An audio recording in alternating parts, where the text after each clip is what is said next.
Hello बच्चों, आज class 11th physics के 4th chapter motion in a plane का सेकंड लेक्चर है, लेक्चर का नंबर 4.2। आज आप पढ़ेंगे पोलर वेक्टर और एक्सियल वेक्टर की डेफिनेशन और ये क्या होते हैं, उनके एग्जांपल्स क्या होते हैं। तो देखें, पोलर वेक्टर जो होता है the vector which have a starting point, ऐसा वेक्टर जिसका स्टार्टिंग पॉइंट होता है और अ पॉइंट ऑफ एप्लीकेशन, और उसका पॉइंट ऑफ एप्लीकेशन भी हो सकता है, यानी कि स्टार्टिंग पॉइंट नहीं पता है तो उसका पॉइंट ऑफ एप्लीकेशन पता है, कहां पर वो अप्लाई हो रहा है। अभी इसका एग्जांपल से आप समझेंगे इसको।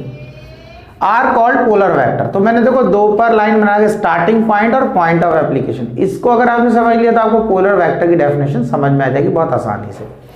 तो देखो इसके एग्जाम्पल अगर बात करें तो displacement vector, velocity and force vector are examples of polar vector. Polar vector के एग्जाम्पल हैं तो आप इसको ये देखें, जैसे कोई एक ऑब्जेक्ट है, वो ए पॉइंट से स्टार्ट हुआ और यहां से चलकर वो गया बी पर, बी से गया वो सी पर और सी से गया वो डी पर। यानी स्टार्टिंग पॉइंट क्या हुआ ए और फाइनल पॉइंट क्या होगा डी। अब आप इसका डिस्प्लेसमेंट फाइंड कर सकते हैं। डिस्प्लेसमेंट क्या होता है? Straight line distance between initial and final position. Initial और फाइनल पोजीशन के बीच का जो स्ट्रेट लाइन डिस्टेंस होता है वही डिस्प्लेसमेंट होता है। तो देखो डिस्प्लेसमेंट के लिए हमें इनिशियल पॉइंट पता होना चाहिए, यानी कि उसका स्टार्टिंग पॉइंट। अगर स्टार्टिंग पॉइंट हमें नहीं पता और कहां तक जा रहा है ना, फाइनल पॉइंट नहीं पता, तो हम उस ऑब्जेक्ट का डिस्प्लेसमेंट फाइंड नहीं कर सकते। इसलिए डिस्प्लेसमेंट की बात करेंगे तो स्टार्टिंग पॉइंट तो पता होगा, यानी कि उसका कुछ स्टार्टिंग पॉइंट होगा, कहां से स्टार्ट हो रहा है। तो डिस्प्लेसमेंट किस कैटेगरी में आ गया? डिस्प्लेसमेंट आ गया आपका पोलर वेक्टर की कैटेगरी में। इसका स्टार्टिंग पॉइंट होता है, यानी कि अगर हमें डिस्प्लेसमेंट फाइंड करना है तो स्टार्टिंग पॉइंट हमें पता होना चाहिए। अब दूसरे अगर हम बात करें पॉइंट ऑफ एप्लीकेशन का मतलब क्या होता है, यानी कि अगर इसको आप देखें, फोर्स का हमने लिखा है, फोर्स जो है हमारा वो भी हमारा किस कैटेगरी में है? Polar vector. तो फोर्स के केस में क्या होता है, जैसे मान लिया ये कोई बॉक्स है, ये कोई बॉक्स है, अब ये बॉक्स रखा हुआ है, अब इस पर point of application of force क्या है, यानी कि फोर्स किस पॉइंट पर लग रहा है। ऐसा लग रहा है सीधा, तो ये पॉइंट ऑफ एप्लीकेशन हो गया, यानी कि F1 हो गया। F1 फोर्स का ये पॉइंट ऑफ एप्लीकेशन हो गया। मान लो कोई दूसरा फोर्स है, इस तरीके से लग रहा है, ये F2 फोर्स है, तो इसका पॉइंट ऑफ एप्लीकेशन क्या होगा? यहां पे लग रहा है। इसी तरीके कोई तीसरा फोर्स है, वो ऐसे लग रहा है, तो F3 का पॉइंट ऑफ एप्लीकेशन क्या होगा? ये हो गया। अब ये फोर्स F3 प्रोड्यूस कहां से हुआ, कहां से आ रहा है, कौन प्रोड्यूस कर, इससे हमें कोई मतलब नहीं।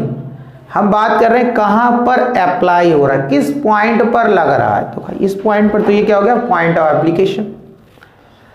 तो फोर्स हमारा किस कैटेगरी में आ गया? Polar vector. तो पोलर वेक्टर की कैटेगरी में हमारा फोर्स वेक्टर आ गया। तो पोलर वेक्टर की डेफिनेशन क्या हुई कि ऐसा वेक्टर जिसका स्टार्टिंग पॉइंट हमें पता हो, कहां से स्टार्ट हो रहा है, स्टार्टिंग पॉइंट पता हो, तो वो किस कैटेगरी में आ गया? Polar vector. दूसरा, अगर स्टार्टिंग पॉइंट नहीं पता है कहां से स्टार्ट हो रहा है, जैसे फोर्स की बात कर रहे हैं, F3 F2 F1 कहां से आ रहे हैं, कहां से स्टार्ट हुए, ये तो कुछ पता नहीं, लेकिन हमें पता है पॉइंट ऑफ एप्लीकेशन, अप्लाई किस पॉइंट पर हो रहे हैं, तो यहां हो रहे हैं, यहां हो रहे हैं, यहां हो रहे हैं। तो इस तरीके से फोर्स कैसा हो गया? हमारा पोलर वेक्टर। तो पोलर वेक्टर डेफिनेशन समझ में आया, जिसका स्टार्टिंग पॉइंट आपको पता हो या जिसका पॉइंट ऑफ एप्लीकेशन किस पॉइंट पर अप्लाई हो रहा है, किस पॉइंट पर लग रहा है वो चीज, उसको हम पोलर वेक्टर बोलते हैं। अब नेक्स्ट जो है हमारा वो है आ गया हमारा एक्सियल वेक्टर।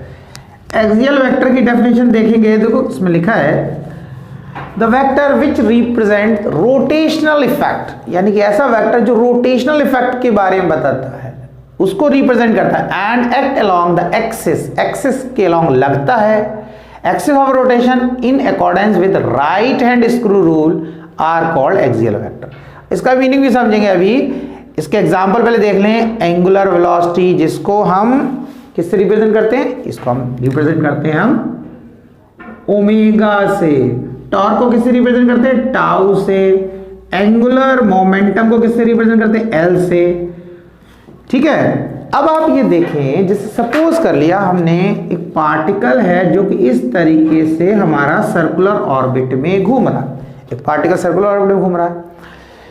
सर्कुलर ऑर्बिट में घूम रहा है तो हमने मान लिया कि ये जो पार्टिकल है हमारा ये एंटी क्लॉकवाइज घूम रहा है, यानी कि अगर मैं ऐसे करके कोई एक्सिस बना दूं, इसकी एक्सिस, देखो एक्सिस भी समझना क्या होता है, इंपॉर्टेंट है ये पॉइंट। एक्सिस, कोई सर्कल हमने ये बनाया तो ऐसे स्ट्रेट लाइन जो इस सर्कल के सेंटर से पास होगी, ये सेंटर O हो गया, ये सर्कल का रेडियस हो गया, तो ये जो एक्सिस है ये इस रेडियस के साथ 90 डिग्री बनाएगी, उसे एक्सिस बोलते हैं। सर्कल का एक्सिस क्या होगा, एक ऐसी स्ट्रेट लाइन जो सेंटर से पास हो और इस रेडियस के साथ 90 डिग्री बनाए, तो वो एक्सिस। ऐसा नहीं कि आप हमको ऐसी लाइन बना दे, इस तरीके से बना दिया, इस तरीके से बनाया, ये सर्कल तो बना दिया, सेंटर भी बना दिया, रेडियस भी बना दिया, लेकिन लाइन ऐसे बना दिया, तो ये इसको हम एक्सिस नहीं बोले, ये एक्सिस नहीं, ऐसे स्ट्रेट लाइन बनना जो इस आर के साथ ऐसा 90 डिग्री बनाए, वो एक्सिस। समझ आई बात? तो अब इसको समझना है, जैसे ये हमारा एक पार्टिकल है जो यहाँ पर इस पॉइंट पे मान लिया, वो एंटी क्लॉकवाइज तरीके से घूम रहा है।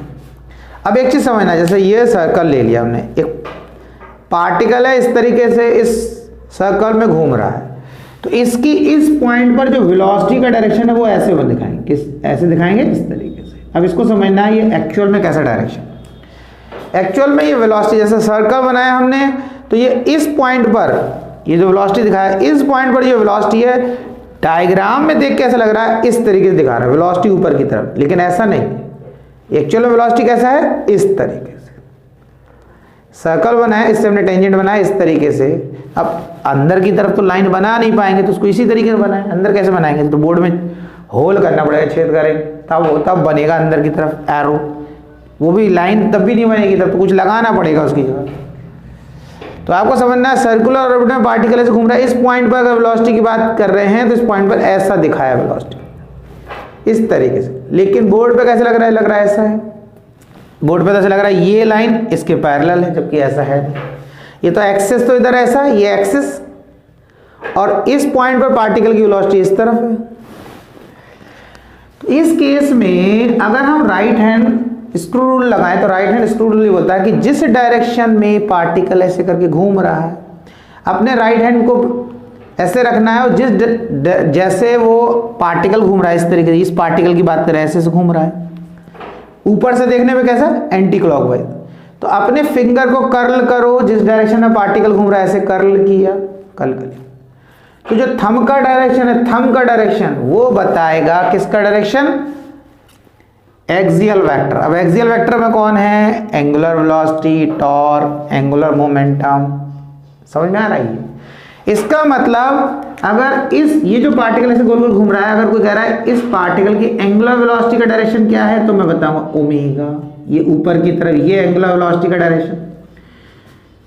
कोई बोल रहा है बताओ इसमें एंगुलर मोमेंटम का डायरेक्शन कहाँ है, तो ये भी इसी डायरेक्शन में। एंगुलर एक्सेलरेशन का डायरेक्शन क्या है, अल्फा, वो भी इसी डायरेक्शन में। टॉर्क का डायरेक्शन क्या होगा, वो भी इसी डायरेक्शन। Angular velocity,